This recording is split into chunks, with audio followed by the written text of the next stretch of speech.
How to restore your RV roof with liquid rubber.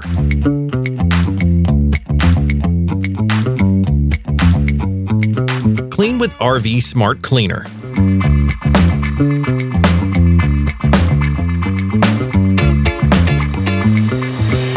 Apply seam tape and/or lap sealant.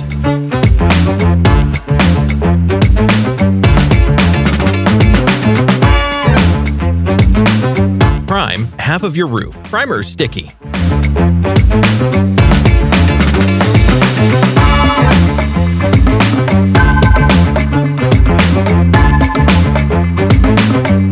Apply coating over primer.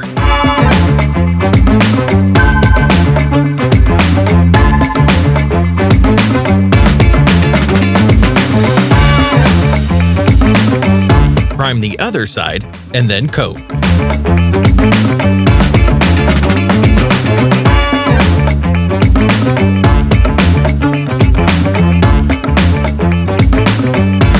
Apply the rest of the coating to the whole roof.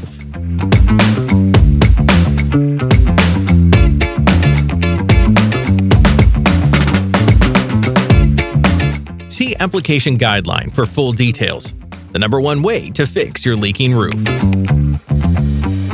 Liquid rubber. Restore or repair your RV roof.